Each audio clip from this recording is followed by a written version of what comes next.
tanto ruido confunde. ¿Qué o quién estará detrás? ¿Te atreves a abrir? En la web suena más fuerte y claro. Cabecera MX presenta El Timbre. Iniciamos.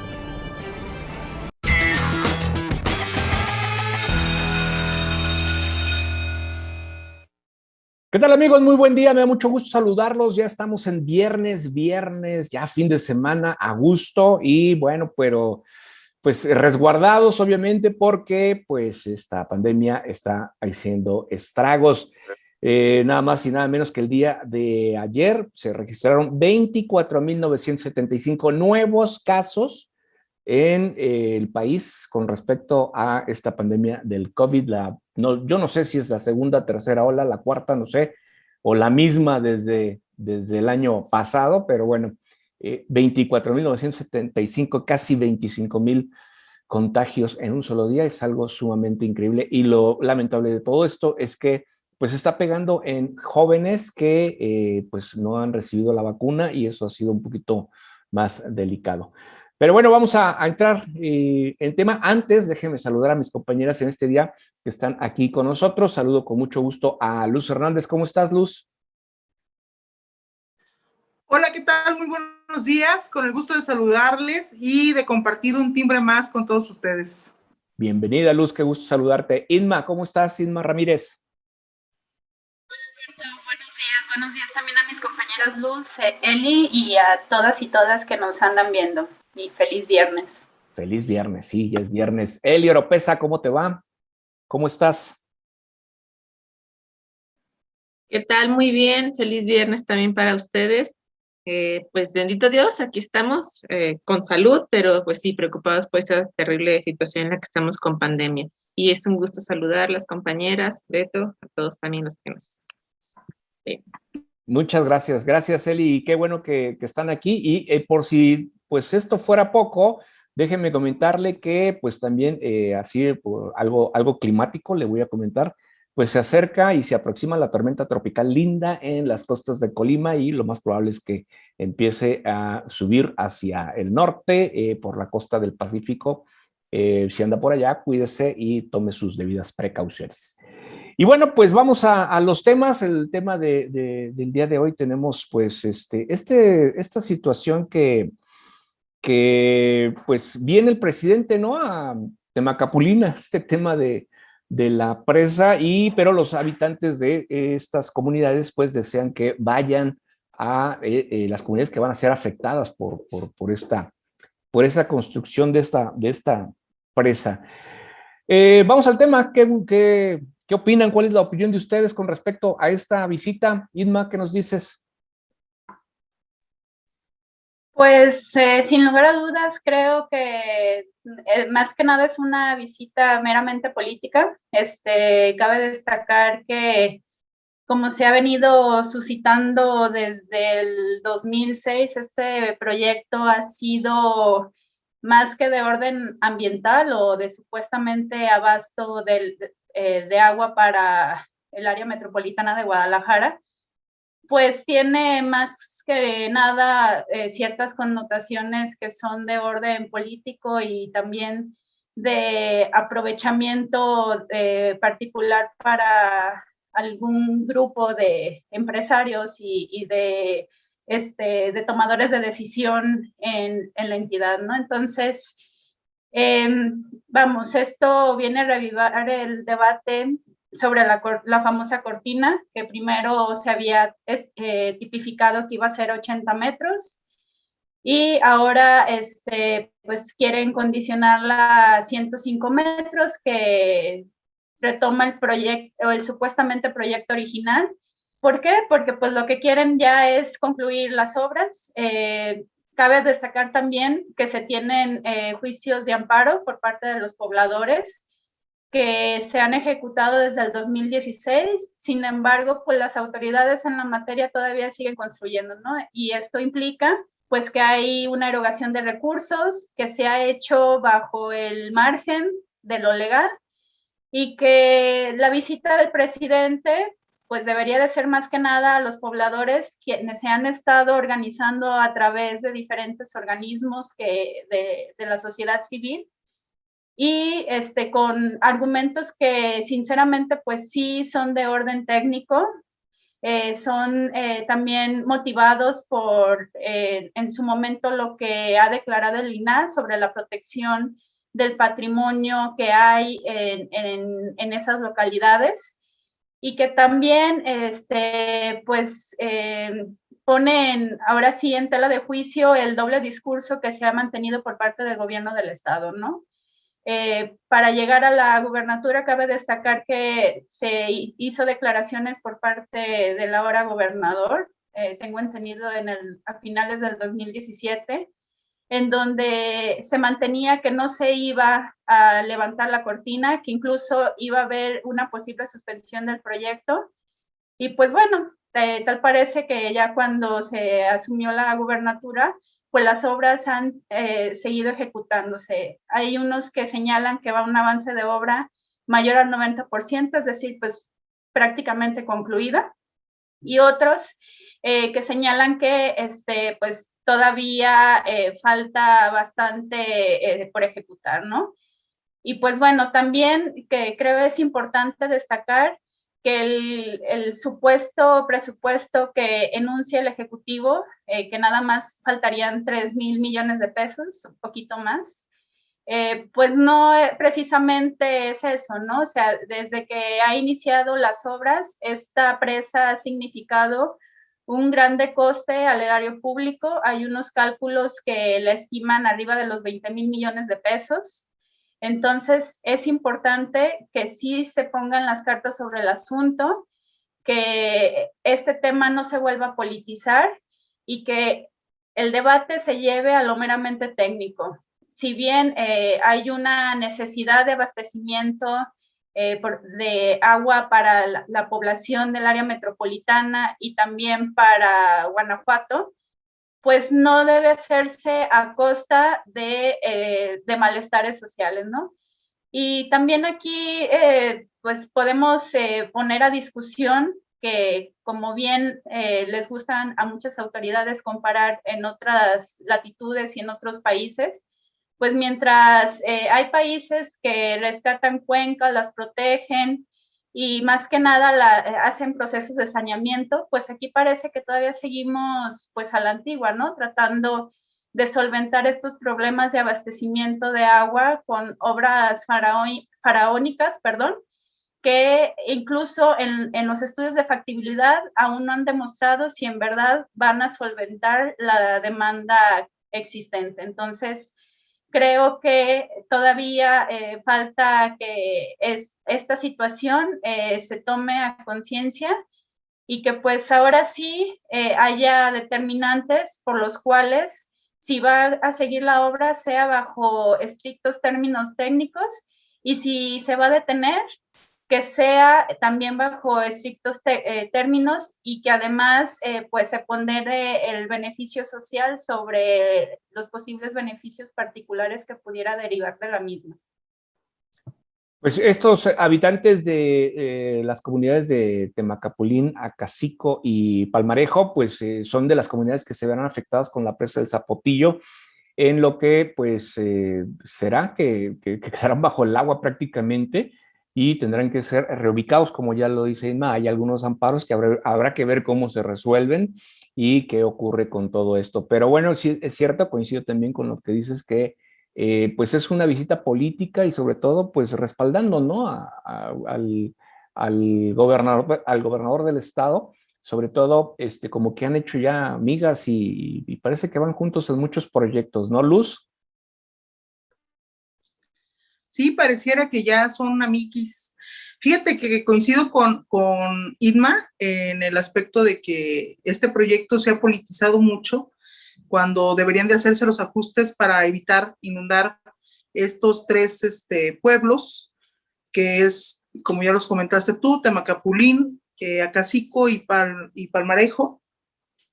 Y el tema es que para temas de campaña lo han utilizado mucho para ganarse la simpatía de los pobladores, ya que desde el 2010 el presidente visitó en aquella ocasión Temacapulín, platicó con los que tienen como este comité de pobladores para respaldarlos y literal se los comentó, les dijo que no, que siendo el presidente de la República no iba a permitir que este proyecto se realizara. Entonces, así como lo comentó en el 2010, lo volvió a repetir en el 2017 y ahora como presidente de la República, pues sí los ha recibido, se han tenido algunas reuniones en Palacio Nacional, incluso hay una persona encargada desde el gobierno federal para tratar el tema de esta presa, pero no ha habido tampoco como respuesta a lo que en su momento se prometió, que era,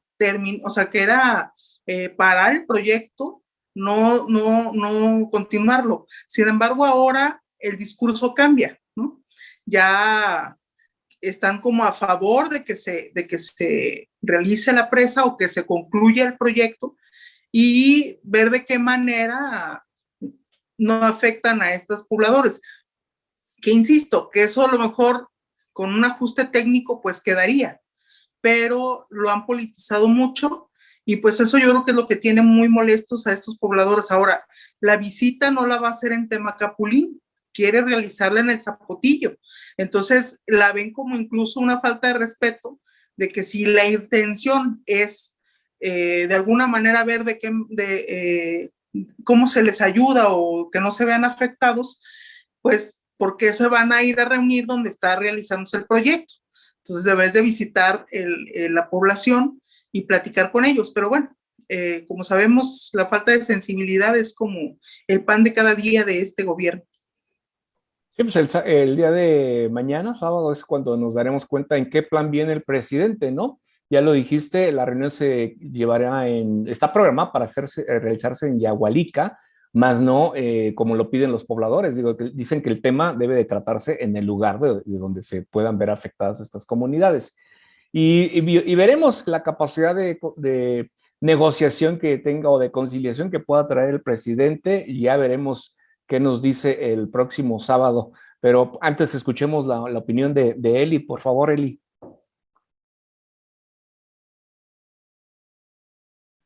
Bueno, pues en este caso yo voy a diferir un poquito de las opiniones de mis compañeras, en el sentido de este proyecto, efectivamente, ya está, en eso sí coincido, muchachas, está súper politizado, súper politizado, y se ha venido politizando durante muchísimos años. Pero lo que sí tendríamos que estar destacando es que en el proyecto inicial, como bien lo dijo Inma, se hablaba de una cortina de 105 metros para abastecer de agua a la zona metropolitana. Después, eso fue durante el gobierno de Emilio González Márquez. Después, cuando están en campaña, tanto Enrique Alfaro como Aristóteles en su momento, pues se opusieron al tema de la presa, y después, cuando ya Aristóteles Sandoval era gobernador, a pesar de que también había dicho que no, en el 2017 él dice, va a la presa a 105 metros después de haber hecho estudios sobre estudios, ¿no? Y también fue un desorden y causó mucha polémica y otra vez quedó parado el tema. Y bueno, luego viene la candidatura, nuevamente la candidatura de Enrique Alfaro, y entonces también dicen, no vamos a ir. También Andrés Manuel viene y dice que no, que tampoco va a ir, que se pone la cachucha de no a la presa de Zapotillo. Y una vez que llegan al gobierno es cuando entonces hay que revalorar, ¿no? Hay que ahora sí realmente aterrizarnos en el tema, y yo creo que es lo que les ha venido pasando a los gobernantes que han venido en turno sobre este tema. Es muy fácil decirlo como candidatos, no vamos, y vamos a mandar a hacer estudios, y vamos a hacer más estudios. Entonces se llega al gobierno, se mandan a hacer más estudios, que nos cuestan a todos, que evidentemente el mantenimiento del proceso de la presa ha venido también generando un gasto importante. Este año tan solamente se habla de 300 millones de pesos para el mantenimiento. Entonces, al final de cuentas, a lo que voy es, se sientan, lo analizan, y entonces se entiende que efectivamente es una de las vías más viables para abastecer de agua. ¿Qué pasa? Esta cuenca se intenta agarrar del Río Verde, que viene de los Altos de Jalisco, y se ha encontrado y se han hecho estudios, y el tema aquí es de que, pues, podremos decir muchas cosas nosotros de lo que creemos, y entiendo la molestia y entiendo el clamor de la gente, y pues todo este proceso que se ha venido haciendo con la gente que está defendiendo el lugar. Sin embargo, yo sí tendría que pues cuestionar y preguntarnos, ¿no? Es el beneficio ¿cuánta gente va a beneficiar? Estamos hablando de 5 millones alrededor de habitantes en zona metropolitana, que si seguimos gastando el agua del lago de Chapala, que nos estamos llevando 2/3 partes actualmente, va a llegar un momento en que nos vamos a quedar sin agua. Ya actualmente estamos hablando de más de 200 colonias en zona metropolitana que no tienen agua. Ya este año vivimos muchos el tema de los tandeos. Entonces, yo creo que en este sentido sí tendríamos que irnos ya al tema totalmente técnico, o sea, elementos científicos y técnicos que nos hablen y que ya los hemos estudiado porque bueno, nosotros no, ¿verdad? Pero se han venido estudiando en estos años, y que entonces ya sobre eso se tomen las decisiones y que no se le tenga miedo y que no se politice, porque en el tiempo que se va perdiendo se gastan recursos, se gasta tiempo, se gasta energía, y aquí lo importante es que seguimos perdiendo el líquido importante y no estamos haciendo nada para poder captar agua. Ahora, no solamente queda ahí, o sea, una presa no va a solucionar el problema del abastecimiento de agua en la zona metropolitana, eso es una realidad. ¿Por qué? Porque tiene que haber otro tipo de elementos, de acciones que vengan a complementar esta situación, como por ejemplo, y ya lo habíamos hablado en algún momento aquí, el tema de la captación de agua. ¿Qué estamos haciendo? Por ejemplo, ahorita ha sido un temporal muy acuoso, lleno con muchísima agua, que lo hemos venido viendo, hemos visto que las inundaciones, pero no estamos aprovechándolo. El tema de los drenajes y del sistema que lleva el agua también es un tema que se tiene que renovar y que tiene que venir a cambiar. Y obviamente el tema del reuso, ¿no? Que se le pueda dar a cierto tipo de aguas para otras cosas, o sea, es un tema que tiene que ser complementario en muchos sentidos, pero que sí se tiene que ver desde un tema muy técnico y muy científico, y ya dejar de politiquerías. En el asunto de las comunidades, ya también se ha estudiado, se han hablado. Creo que el tema del diálogo tiene que llegar pronto y tiene que ser aplicado ya. Yo recuerdo que en su momento se hablaba pues de que se les estaban pagando mal o en algún momento bien el tema de sus viviendas, pero sí se les tiene que obviamente solucionar cómo van a vivir, el tema del turístico, que pues hasta ahora pues atrae a mucha gente, y que obviamente desde los últimos años que se ha venido presentando el tema de estos 3 municipios, de estas 3 comunidades, pues ha generado mucho más turismo. Sin embargo, creo que el punto más grave es el asunto de realmente preocuparnos qué va a pasar con nosotros, con zona metropolitana en 10, 5 años con el tema del agua. Si no se toman decisiones ahorita, después lo vamos a estar viendo reflejado en problemas grandes. Y bueno, yo creo que el tema de cancelar una obra no tendría que ser la solución. Yo creo que debe haber un diálogo, pero un diálogo ya, efectivo. Porque, insisto, ya van 3 administraciones y seguimos en la misma. Pues el Beto, sábado, si me permite, sí, Luz, nada adelante. más para aclarar 3 puntos. El proyecto del Zapotillo viene desde 1990. El tema fue el proyecto de hacer una presa o de captar el agua de la cuenca Río Verde, viene desde 1990. Fue hasta el 2005 cuando el gobernador en aquel entonces, Ramírez Acuña, fue el que sugirió que se hiciera en el Zapotillo. Él es el que sugiere el lugar. En ese mismo año se alertó de que si aumentaba a los 80 metros la cortina de agua, iba a inundar estos 3 pueblos que comentamos. Entonces, por lo tanto, se sugirió que se quedara en los 80 metros y con eso era suficiente para abastecer zona metropolitana y la zona de los Altos de Jalisco. Sin embargo, en el transcurso de los años, hicieron el acuerdo con Guanajuato. Por eso el aumento a los 105 metros. Y aquí el tema es que ya aumentándolo a los 105 es cuando ya corren el riesgo de inundar estas 3 poblaciones. Nada más para comentar. Pues coincido en lo que están comentando ustedes, pero sobre todo veremos si el presidente realmente conserva o tiene una capacidad de diálogo, que yo creo que lo dudo, con los pobladores y realmente si los escucha y si los recibe, porque también ya está trascendiendo en redes sociales que ya hay promotores del gobierno federal que están pues tratando de llevar acarreados a este evento el día de mañana precisamente en Yagualica. Y bueno, pues vamos a darle vuelta ¿Sí, Eli? Antes. A ver, Sí, dime. justamente con esto que dices, Luz, es por lo que digo que con más razón se tiene que atender el tema. Es un tema que ya viene de mucho tiempo atrás, estamos hablando definitivamente desde el 1900 y tantos, ¿es cierto?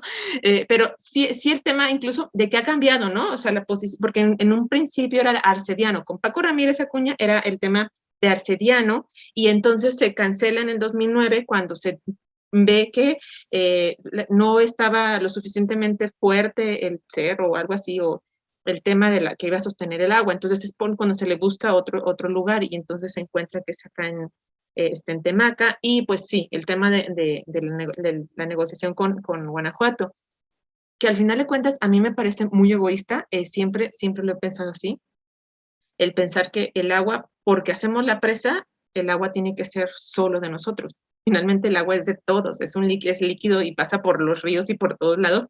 Y bueno, en el sentido de llegar a un acuerdo, creo que es la parte, es donde yo digo que se tiene que generar un diálogo y un acuerdo entre gobiernos, entre ciudadanía, pero sobre todo viendo el bien mayor a la población. Pues ya lo dijeron, ya aquí está plasmado y bueno, pues la mejor opinión es la que usted que nos ve, nos sigue a través de las redes sociales de Cabecera, tiene su mejor opinión. Y insisto, el diálogo, pues veremos si hay capacidad o no para ello el próximo sábado en la reunión. Bueno, vamos al tema siguiente. Esto tiene que ver con el COVID y pues la polémica decisión del regreso a clases a partir del 30 de agosto. Y esto pues genera pues mucha división, mucha confrontación, posiciones a favor, posiciones en contra en cuanto al regreso. Ya el presidente marcó su decisión diciendo que pues el Nintendo es muy tóxico y los niños necesitan regresar a clases. El día de hoy se presentó a través de Delfina Gómez, pues se dio este decálogo de pues puntos que se tienen que cubrir para regresar a clases. Estos decálogos, bueno, pues son lo que hemos conocido y nos indican diariamente. Y bueno, pues la mejor opinión es la de ustedes. Irma, ¿debe haber o no regreso a clases el 30 de agosto? Desde mi perspectiva, no. Las condiciones de infraestructura y de salud pública, pues obviamente no van a contener un regreso masivo de nuestros niños a las aulas, que cabe destacar que ahora se convierte en la población más vulnerable aún, ¿no? Son pues personas a las cuales todavía no pueden tener acceso al proceso de vacunación hasta que se desarrolle una vacuna o un mecanismo que sea adaptable a sus organismos, ¿no? Entonces, cabe destacar también que en el tema de las escuelas de gobierno, pues no tienen la infraestructura necesaria. Hay escuelas, y como lo hemos venido sosteniendo aquí, que carecen de servicios básicos de agua, de luz, que no tienen las condiciones de infraestructura, que están cerca de arroyos y de canales contaminados, en donde muchas veces ni siquiera los padres de familia tienen un salario digno en los cuales pudieran destinarse para solventar las necesidades de higiene necesarias, ¿no? Entonces, desde mi perspectiva, pues obviamente este decálogo pues quedaría en cierta forma obsoleto, porque también hay como este doble pronunciamiento, ¿no? De no los vamos a obligar, pero tienen que regresar, ¿no? Entonces, toda la responsabilidad la cargan hacia los padres y hacia los tutores, las autoridades, obviamente, de las escuelas, incluso, más bien los profesores, los cuales son los primeros responsables al tener el contacto directo con los alumnos, ¿no? Y si a esto le agregamos que hay rebrotes de COVID en población que está vacunada, entonces pues va a significar un caldo de cultivo para que, o una de dos, o se desarrollen nuevas cepas, o los niños estén más propensos a adquirir enfermedades. Y también pues las escuelas obviamente al durar meses inhabilitadas, pues iba a significar un impacto el que retornen a las aulas cuando, insisto, no se tienen las condiciones, no se ha erogado el recurso necesario para no solamente el tema del gel antibacterial y de la sana distancia, pues eso sabemos que no tiene muchas implicaciones para el gasto público, sino más que nada, ¿qué va a suceder con el tema de la infraestructura de la salud pública al interior de las escuelas? Y más que nada en escuelas en donde van a tener 50 o 100% más de ocupación. Los salones van a estar saturados de niños que estaban en colegios particulares y que por motivo de la pandemia sus padres ya no pudieron solventar los gastos de la matrícula y van a tener que retornar, o más bien van a tener que ingresar a las aulas públicas. Entonces, hace falta todavía que dimensionen este gran paso y también pues que haya reciprocidad, ¿no? O sea, que no se le cargue todo a los padres de familia y a los profesores que de por sí ya tuvieron un desgaste, vaya que más que significativo durante toda la pandemia. Totalmente de acuerdo con todo lo que nos está señalando.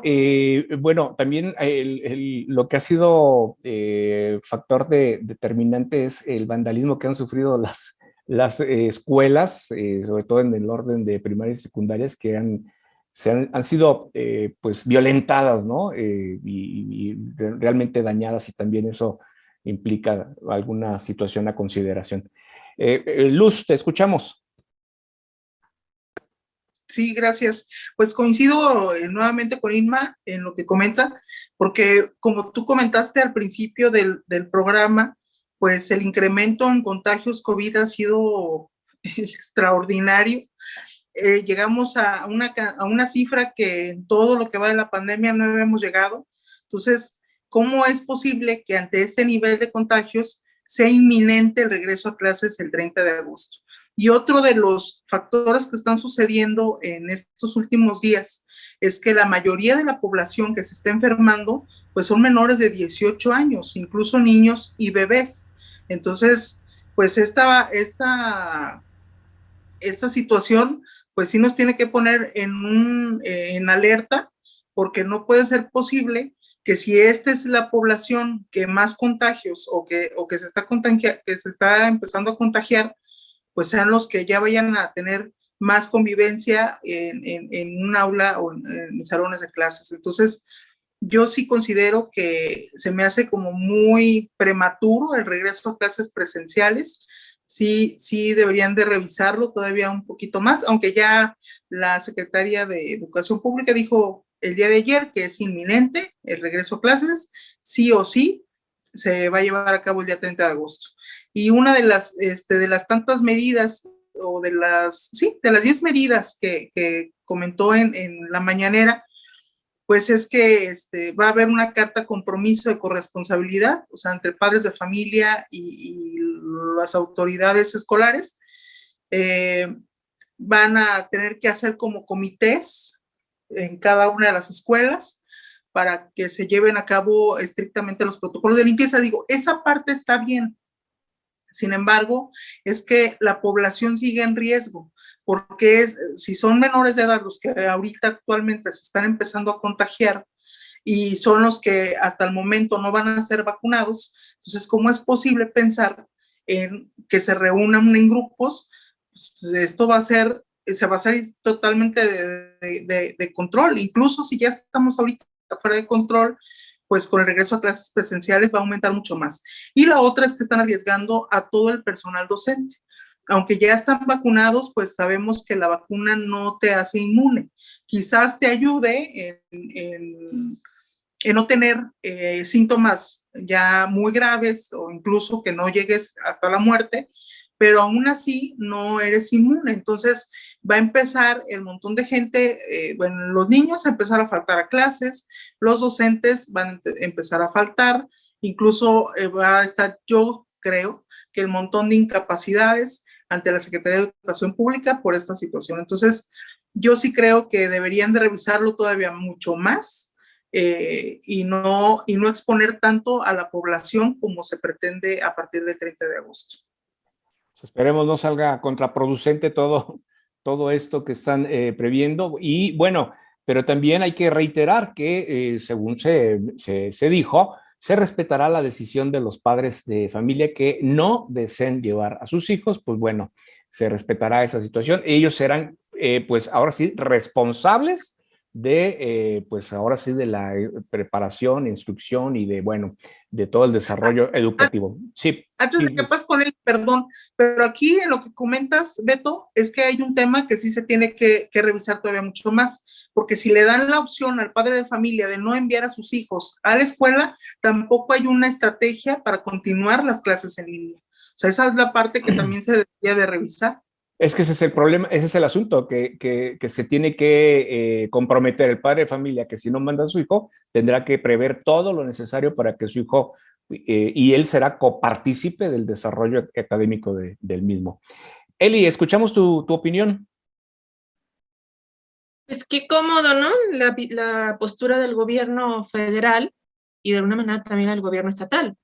Dejarnos a los padres de familia la responsabilidad de decidir que nuestros hijos vayan y estén propensos a contagiarse en un riesgo de salud, incluso de su vida, o que seamos los responsables del tema de la educación, todo por no generar buenas estrategias y por no realmente plantear las cosas como están. Pues ustedes lo saben, yo, por ejemplo, soy madre de familia, tengo 2 niños, tengo un niño de 7 años y una niña de 8 que está a punto de cumplir 9. Entonces, yo todavía a esta fecha, hoy, no estoy segura qué voy a hacer con el tema de la escuela. ¿Por qué? Porque la escuela, mis hijos están, están inscritos en un colegio, pero hasta la fecha yo no estoy segura si los voy a mandar o no, porque a pesar de que el colegio intenta dar como estas 2 variantes, al final de cuentas, de tipo de escuela, al final de cuentas, a mí lo que me preocupa muchísimo y primordialmente es la salud de mis hijos. Y desgraciadamente, hace unos días, esta situación a mí, yo la permito, o sea, perdón que la exprese así desde el tema muy personal, pero me ha tenido hablando con amigas que tenemos en común con los niños de las edades, estas últimas 2 semanas. Y entonces una amiga en esta semana me decía algo tenía toda la razón, dice, es que fíjate, hace un año cuando los niños decíamos que no eran propensos a adquirir el COVID, pues los teníamos encerrados. Pero entonces, ahora que lo sabemos que esta nueva variante está atacando más a los niños, es cuando los vamos a sacar y a exponer. O sea, de verdad, sí está muy difícil el tema de tomar la decisión. Ahora, me voy a permitir leer un chat del día de hoy con una amiga, ¿no? Dice, la pandemia está peor que nunca. Es verdad, pero solo resta cuidarnos. Y está bien, pero me preocupan los niños. Yo tengo 2 sobrinos con COVID, una de 3 años y una de 7. Y entonces le preguntamos, ¿y cómo están de salud? La de 3 años con una gripa fuerte, el de 7 es el que parece que trae bronquitis. Entonces, la verdad es que esta situación, dices, ¿qué espera Andrés Manuel? ¿Qué está esperando el gobierno federal? Que mandemos a los niños y entonces, como estuvimos hace un año llorando a las personas grandes, empecemos a llorar niños.